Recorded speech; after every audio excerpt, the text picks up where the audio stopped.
Hey, ako si Verts at welcome sa aking channel.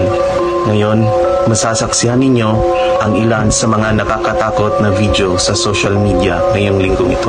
Kaya pindutin mo na ang subscribe button para sa mas marami pang content katulad ito.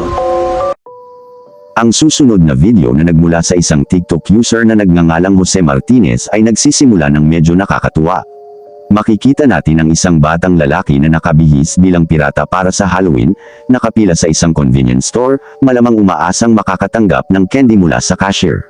Isang cute na eksena ito, ngunit sa kasamaang palad, nagiging kakaiba ang mga pangyayari sa loob lamang ng ilang segundo. Pagkatapos umusad ang mga tao sa harap ng bata at malapit na siyang makalapit sa unahan ng pila, bigla na lamang may nangyari.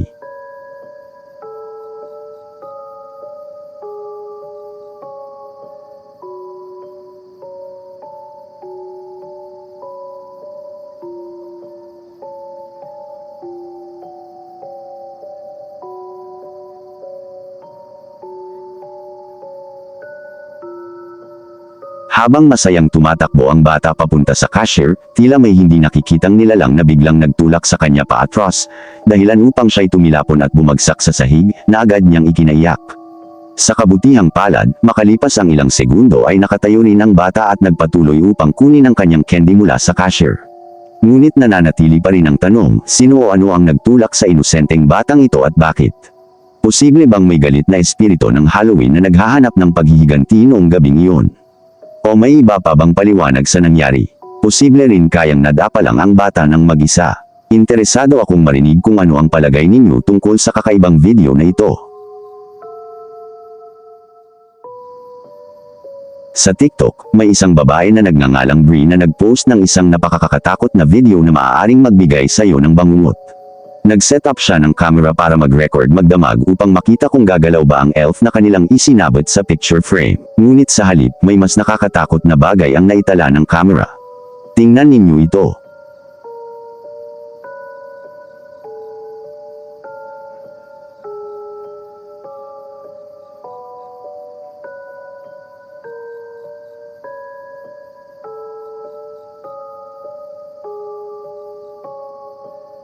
Isang nakakatakot na imahe ng isang batang lalaki na nakatayo at nakatingala sa elf ang biglang lumitaw sa loob lamang ng isa o dalawang frame ng video, kaya napatanong kaming lahat kung ano ba talaga ang nakita namin. Hindi ko man lang maisip ang matinding takot na marahil ay naramdaman ni Brie at ng kanyang anak nang makita nila ang video. Kung ako ang nasa kalagayan ni Brie, agad kong gugustuhing alamin ang kasaysayan ng bahay at malaman kung may batang lalaki bang pumanaw doon noon. Sana na lang ay hindi talaga minumulto ang bahay na iyon, at kung sakali mang totoo, sana ay isang mabait na multo para sa kapakanan ni Brie at ng kanyang anak.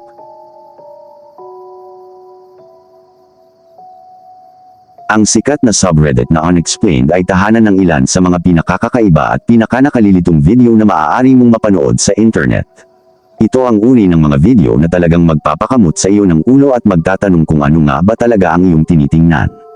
At bagamat pa ng subreddit ng mga nakalilitong clip, ang video na mapapanood mo ngayon, na in-upload ng user na si Kyung Kovicans, ay isa sa mga pinakanakagugulat sa buong komunidad. Isinulat ng uploader na siya ay nagpapahinga lamang at nagyoyosi sa gitna ng gabi habang nasa kanyang terasa, nang may mapansin siyang kakaiba sa itaas na nagdulot ng kaba sa kanyang pakiramdam. Tingnan ninyo.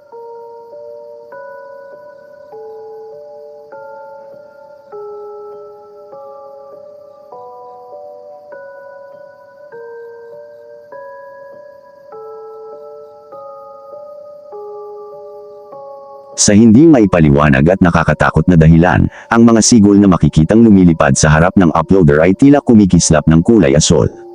Ayon sa uploader, para bang tinatamaan sila ng kuryente, ngunit hindi naman mukhang nababagabag ang mga sigol kahit kaunti. Dagdag pa niya, hindi rin ito gawa ng laser ng kung sino man. Humihingi ngayon ng tulong ang uploader mula sa internet upang matukoy kung ano talaga ang nangyari sa mga sigol noong gabing iyon. Isa ito sa mga pinakakakaibang video na napanood ko sa napakatagal na panahon, at sa totoo lang, wala akong maibigay na kahit anong paliwanag sa ngayon. Sana ay malutas agad ang misteryosong pangyayaring ito, dahil sa ngayon, mukhang marami sa atin ang maaalala ang video na ito sa susunod na makakita tayo ng sigol sa totoong buhay. Ang kapatid na babae at kapatid na lalaki ng user na si Nick Nakdoblo ay nagse-set up ng isang bagong surveillance camera sa bahay ng uploader. Makikita sa video ang kapatid niyang lalaki na noon ay nakatira sa bahay ng uploader na nakaupo sa loob ng silid bilang reference point. Sa una, tila normal lamang ang video, ngunit sa loob lamang ng ilang segundo ay bigla itong nagiging lubhang nakakakilabot. Panoorin at tingnan mo mismo.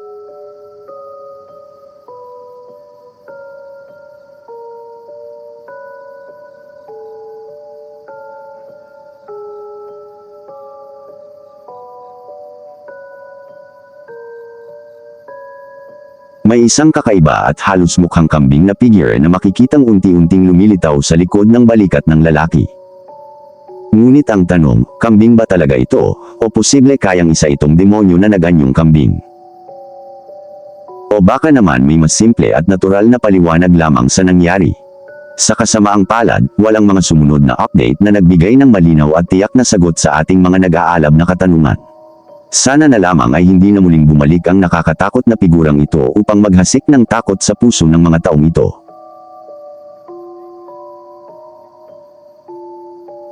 Isipin mong nakaupo ka na sa sofa, may hawak na malaking mangkok ng popcorn, handang manood ng pelikula. Isa itong pamilyar na eksena, isang karanasang naranasan na nating lahat ng maraming beses.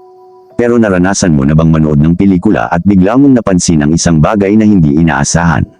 Isang bagay na mukhang totoong UFO na lumalabas sa screen. Iyan ang sitwasyong naranasan ng Reddit user na si Ocean Swim isang araw noong huling bahagi ng 2024. Nanood siya ng isang pelikula noong 1954 na pinamagatang Niagara na idinirect ni Henry Hathaway. Bigyang pansin ninyo ang eksenang ito.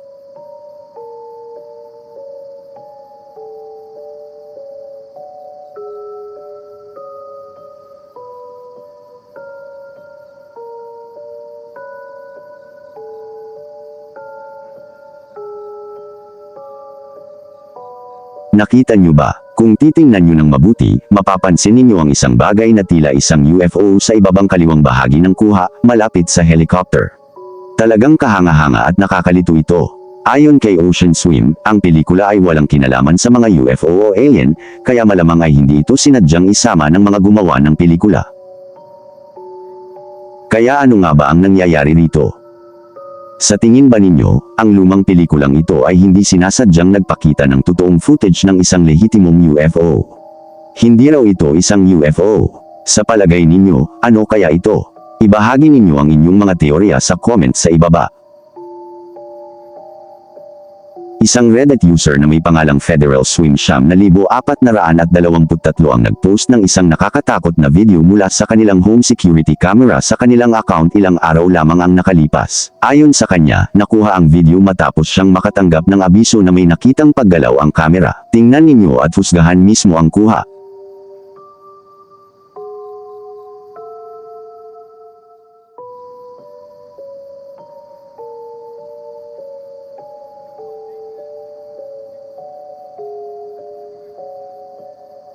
Nakakapagtaka dahil may makikitang isang misteryosong nilalang na parang multo na gumagalaw malapit sa basketball hoop bago ito biglang maglaho makalipas lamang ang ilang segundo. Lubos na naguguluhan ang nag-upload ng video at sinabing wala siyang ideya kung ano yun, ngunit para raw itong isang tao na tila totoo naman kahit mukhang malamulto. Ang multong tinutukoy ay tila kasing laki mismo ng basketball hoop. Sa madaling salita, isa itong napakalaking multo, kung multo nga iyon. Sa palagay ninyo ba ay sinusubukan lamang ng multong ito na maglaro ng basketball dahil nababagot ito? O sa tingin ninyo ba ay may iba pang nangyayari? Ibahagi ninyo ang inyong mga opinyon.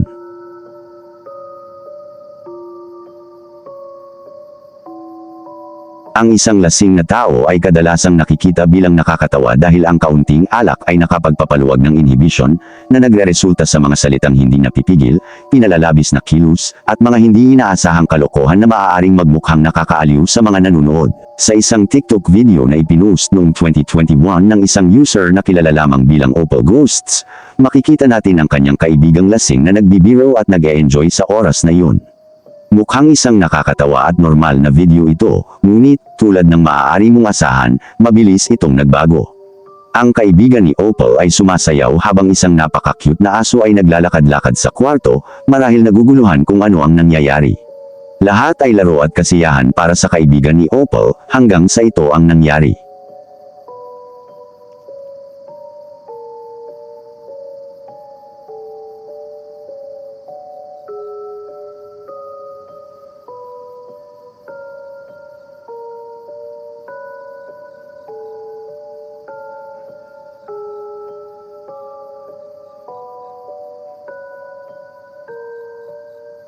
Biglang nanginginig ang salamin na nakapwesto sa kwarto ni Opal, na napansin agad ng kanyang kaibigan kahit pa siya ay lasing.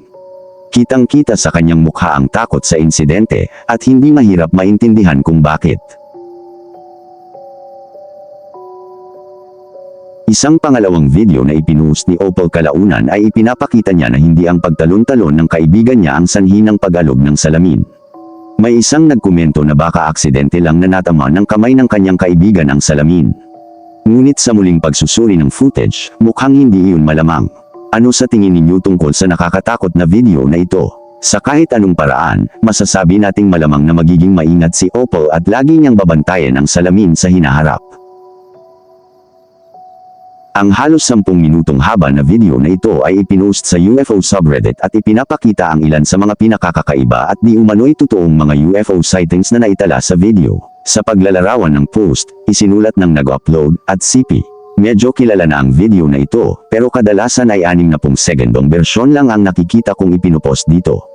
Madalas may mga komentong tulad ng, mga training targets lang iyan. Gayunpaman, sa buong 10 minutong bersyon na ito, makikita na lumilipat ang camera mula FLIR papunta sa normal na paningin, na nagpapakita na ang mga ito ay mga makukulay na kumikinang na orb na gumagalaw habang pinananatili ang isang matibay o pare-parehong ugnayang pang-espasyo sa isa't isa. Kaya naman, nang walang karagdagang paligoy-ligoy, tingnan natin mismo ang video.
Sa bandang ika-52 segundo, makikita ang isang missile na pinaputok patungo sa mga bagay na iyon, ngunit kakaiba dahil wala itong naging epekto sa kanila. Mula nang kumalat ang video na ito sa internet, maraming tao ang parehong nabighani at labis na nalitaw tungkol dito. Sa pagsisikap na unawain ng lahat, ang video, na kinunan sa Afghanistan, ay nananatiling hindi pa rin nalulutas hanggang sa kasalukuyan, ngunit marami ang naniniwala at nagsasabing ito ay 100% totoo. Mayroon pang ang ilang Reddit users na nagkomento ng mga kahalintulad na karanasan na kanilang naranasan habang nagtatrabaho sila sa mga base militar. Ano sa tingin ninyo ang masasabi ninyo sa kuhang ito?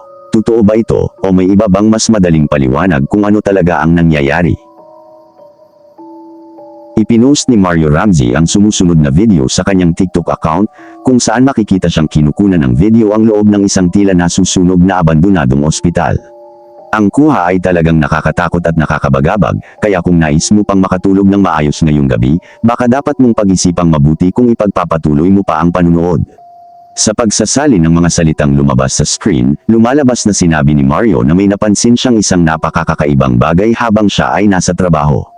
Ayon kay Mario, nagtatrabaho siya sa isang ospital tuwing gabi, at sa isang bahagi nito ay may isang abandonadong ospital. Sinabi niyang bandang 3:30 ng madaling araw nang tumingin siya sa bintana at nakita niya ang pangyayaring yun.